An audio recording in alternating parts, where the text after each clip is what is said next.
एक ऐसी border crisis जो धीरे धीरे इंडिया की पॉलिटिक्स, इकोनॉमी और नेशनल सिक्योरिटी को इम्पैक्ट कर रही है। 2026 बंगाल इलेक्शंस के बाद इल्लीगल इमिग्रेशन का मुद्दा फिर से पॉलिटिकल बैटलफील्ड बन चुका है और अब भारत और बांग्लादेश के बीच टेंशन रैपिडली बढ़ रहा है। Welcome to the Global Sphere Academy, जहां हम दुनिया के सबसे बड़े जियोपॉलिटिकल और पॉलिटिकल डेवलपमेंट्स को डीपली एनालाइज करते हैं। आज के इस डीप जियोपॉलिटिकल एक्सप्लेनर में हम डेटा, डिप्लोमेसी और फ्यूचर प्रोजेक्शंस के थ्रू इस पूरी क्राइसिस के हर एक लेयर को डीकोड करेंगे। आज के इस एक्सप्लेनर का रोड मैप बिल्कुल क्लियर है। हम डिप्लोमेटिक स्पार्क से शुरू करेंगे, फिर इन मैसिव नंबर्स को समझेंगे, उसके बाद डिपोर्टेशन के कॉम्प्लेक्स डिलेमा पर आएंगे, फ्यूचर के अलार्मिंग क्लाइमेट थ्रेट को देखेंगे और एंड में बॉर्डर सिक्योरिटी के क्रिटिकल सॉल्यूशंस को एनालाइज करेंगे। Phase 1, the diplomatic spark. West Bengal और असम में इलेक्शंस के बाद नैरेटिव कंप्लीटली चेंज हो चुका है, लेकिन इस पॉलिटिकल टेंशन के बीच बांग्लादेश का रिएक्शन सबसे सरप्राइजिंग रहा। बांग्लादेश के होम मिनिस्टर खलीलुर रहमान ने ओपनली कहा, we expect no pushback of illegal immigrants after the election win, यानी उन्हें उम्मीद है कि इंडिया किसी भी अनडॉक्यूमेंटेड माइग्रेंट को फोर्स से वापस नहीं भेजा जाएगा। हिस्टोरिकल पर्सपेक्टिव से देखें तो बांग्लादेश इस क्रॉस बॉर्डर मूवमेंट को लेकर काफी रिलैक्स रहा है, इसलिए उनका ये स्टेटमेंट एक बड़ा जियोपॉलिटिकल सिग्नल था। लेकिन इसके काउंटर में इंडिया ने अपना स्टैंड बिल्कुल क्लियर कर दिया है। एमईए स्पोक्सपर्सन रणधीर जायसवाल का रिस्पॉन्स एकदम डायरेक्ट था। The core issue is repatriation. This obviously requires cooperation from Bangladesh. Reports के मुताबिक भारत सरकार अब क्लियरली प्रेशर बिल्ड कर रही है। इंडिया का फोकस है कि इलीगल माइग्रेंट्स की आइडेंटिफिकेशन और लीगल डिपोर्टेशन प्रोसेस को फास्ट किया जाए, और इसके लिए बांग्लादेश का ऑफिशियल सपोर्ट एक एब्सोल्यूट नेसेसिटी है। लेकिन ग्राउंड रियलिटी पर यह डिप्लोमेटिक कोऑर्डिनेशन कैसा चल रहा है, इस फिगर पर गौर कीजिए। 2860 ये उन नेशनैलिटी वेरिफिकेशन केसेस का नंबर है जो करंटली बांग्लादेश के पास पेंडिंग है। और सबसे शॉकिंग बात पता है क्या है? इनमें से मैक्सिमम केसेस पिछले 5 साल से भी ज्यादा टाइम से स्टक हैं। यह दिखाता है कि डिप्लोमेटिक लेवल पर यह प्रोसेस इतनी स्लो है कि ग्राउंड पर रियल डिपोर्टेशन अचीव करना कितना मुश्किल हो रहा है। Phase 2, by the numbers. आइए इस क्राइसिस के एक्चुअल स्केल को समझते हैं। अगर हम पॉलिटिकल कम्युनिकेशंस और ऑफिशियल स्टेटमेंट्स के बेस पर हिस्टोरिकल टाइमलाइन देखें तो नंबर्स लगातार एक डेंजरस ट्रैजेक्टरी पर हैं। 1997 में एस्टिमेटेड अनडॉक्यूमेंटेड पॉपुलेशन लगभग 1 करोड़ थी। 2004 आते आते ये 1.2 करोड़ क्रॉस कर गई और 2016 के एस्टिमेट्स ने पूरी तरह से पिक्चर बदल दी। ये नंबर 2 करोड़ टच कर गया। ये सिर्फ एक नॉर्मल माइग्रेशन नहीं, एक मैसिव डेमोग्राफिक शिफ्ट है।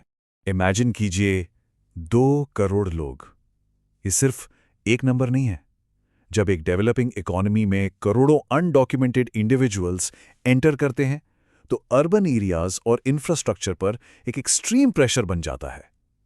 रिसोर्सेज, एम्प्लॉयमेंट, वाटर और इंटरनल सिक्योरिटी को लेकर जो स्ट्रेन पड़ता है वो एक मेजर नेशनल चैलेंज बन जाता है, जो अल्टीमेटली लोकल पॉपुलेशन और माइग्रेंट्स के बीच फ्लैश पॉइंट्स क्रिएट करता है। इस स्केल को बेटर विजुअलाइज करने के लिए let's look at this comparison. India में जो एस्टिमेटेड 2 करोड़ अनडॉक्यूमेंटेड माइग्रेंट्स हैं, वो स्वीडन जैसे वेल डेवलप्ड यूरोपियन देश की टोटल पॉपुलेशन यानी 1 करोड़ का एग्जैक्ट डबल है। लिटरली एक पूरे कंट्री की आबादी से दुगने लोग बिना डॉक्यूमेंट्स के रह रहे हैं। इस पर्सपेक्टिव से समझ आता है कि ये डेमोग्राफिक चैलेंज एक्चुअली में कितना स्टैगरिंग है। Phase 3, the deportation dilemma. अब आते हैं इस क्राइसिस के सबसे कॉम्प्लेक्स हिस्से पर। अक्सर लोग सोचते हैं कि इन्हें सिंपली वापस क्यों नहीं भेज दिया जाता, क्योंकि मास डिपोर्टेशन कोई रातों रात होने वाला ऑपरेशन नहीं है। इसका लीगल फ्रेमवर्क इमेंसली कॉम्प्लिकेटेड है। स्टेप 1, पहले तो उन्हें आइडेंटिफाई करके डिटेन करना पड़ता है। स्टेप 2, फिर होती है नेशनैलिटी वेरिफिकेशन, जहां होम कंट्री को ऑफिशियली मानना पड़ता है कि ये उन्हीं के सिटीजन्स हैं। और फाइनली स्टेप 3, लीगल रिपैट्रिएशन। एक सिंगल पर्सन को इंटरनेशनल बॉर्डर के उस पार भेजने के लिए इस एग्जॉस्टिंग ब्यूरोक्रेटिक प्रोसेस से गुजरना पड़ता है। इस डिबेट में आजकल अमेरिका के डोनाल्ड ट्रंप मॉडल का रेफरेंस बहुत अग्रेसिवली दिया जा रहा है, पर एक्सपर्ट्स इस कंपैरिजन पर क्या कहते हैं? यूएस में अनडॉक्यूमेंटेड पॉपुलेशन एस्टिमेट लगभग 11 मिलियन यानी 1.1 करोड़ है। उन्हें डिपोर्ट करने की एस्टिमेटेड कॉस्ट आने वाले डेकेड में 300 से 900 बिलियन डॉलर्स के बीच आंकी गई है। अब इंडिया को देखिए, जहां यह एस्टिमेट 2 करोड़ का है। इतने मैसिव स्केल पर डिपोर्टेशन इकोनॉमिकली और प्रैक्टिकली एग्जीक्यूट करना वर्चुअली इम्पॉसिबल जैसा है। एक और रियलिटी चेक यहां पर जरूरी है।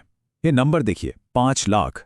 यूएस जैसी सुपर पावर जिसके पास आइस जैसी हेविली फंडेड एजेंसीज हैं, उन्होंने अपने सबसे एग्रेसिव एफर्ट्स और रिसोर्सेज के बावजूद 1 साल से ज्यादा टाइम में सिर्फ लगभग 5 लाख डिपोर्टेशंस ही अचीव किए।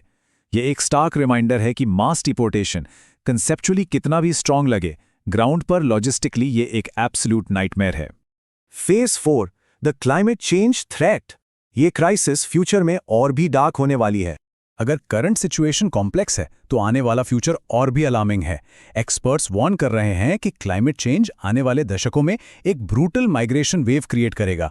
रीजनल हीट वेव्स डेडली होती जा रही हैं, क्रूशियल वाटर रिसोर्सेज और नदियां डिप्लीट हो रही हैं, और सबसे बड़ा खतरा है बांग्लादेश में श्रिंकिंग कोस्टल लैंड। सी लेवल राइज की वजह से लाखों लोग ऑटोमैटिकली क्लाइमेट रिफ्यूजीज बनने पर मजबूर हो जाएंगे। अगर इस एनवायरमेंटल और इकोनॉमिक इंस्टेबिलिटी को सीरियसली एड्रेस नहीं किया गया तो फ्यूचर प्रोजेक्शंस बेहद टेरिफाइंग हैं। ये अनडॉक्यूमेंटेड पॉपुलेशन नंबर्स एक्सपोनेंशियली बढ़कर 4 करोड़, 6 करोड़ या आने वाले डेकेड्स में 10 करोड़ तक भी पहुंच सकते हैं। एक ऐसी ह्यूमैनिटेरियन और जियोपॉलिटिकल क्राइसिस क्रिएट हो सकती है जिसे मैनेज करना इस पूरे सबकॉन्टिनेंट के लिए इम्पॉसिबल हो जाएगा। Phase 5, securing the borders. इस सबके बीच आखिर प्रोएक्टिव सॉल्यूशंस क्या हैं? इसी वजह से इंडिया अब अपनी बॉर्डर सिक्योरिटी को और मॉडर्न बनाने की डायरेक्शन में अग्रेसिवली काम कर रहा है।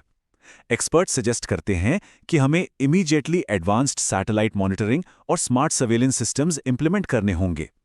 हाईली स्पेशलाइज्ड सिक्योरिटी फोर्सेस को डिप्लॉय करना होगा जो इस स्पेसिफिक टेरेन को समझते होंगे। और सबसे इंपॉर्टेंट फैक्टर, सेंट्रल और स्टेट गवर्नमेंट्स के बीच फ्लॉलेस कोऑर्डिनेशन। बिना इस सिनर्जी के इस मैसिव क्रॉस बॉर्डर मूवमेंट को कंटेन करना मुमकिन नहीं है। तो इस पूरे डार्क जियोपॉलिटिकल एनालिसिस के बाद हमारे सामने एक चिलिंग सवाल खड़ा है। जैसे जैसे क्लाइमेट चेंज कोस्टलाइंस को श्रिंक कर रहा है और बॉर्डर्स पर अनप्रेसिडेंटेड डेमोग्राफिक प्रेशर लगातार बढ़ रहा है, ये सब कॉन्टिनेंट अपने इस फ्यूचर को मैनेज कैसे करेगा? क्या इसका कोई लॉन्ग टर्म सोल्यूशन निकल पाएगा, या ये इशू इस पूरे रीजन को हमेशा के लिए डीस्टेबलाइज कर देगा? ये एक ऐसा क्वेश्चन है जो हमारे सर्वाइवल को डिफाइन करेगा। इस एक्सप्लेनर में जुड़ने के लिए शुक्रिया।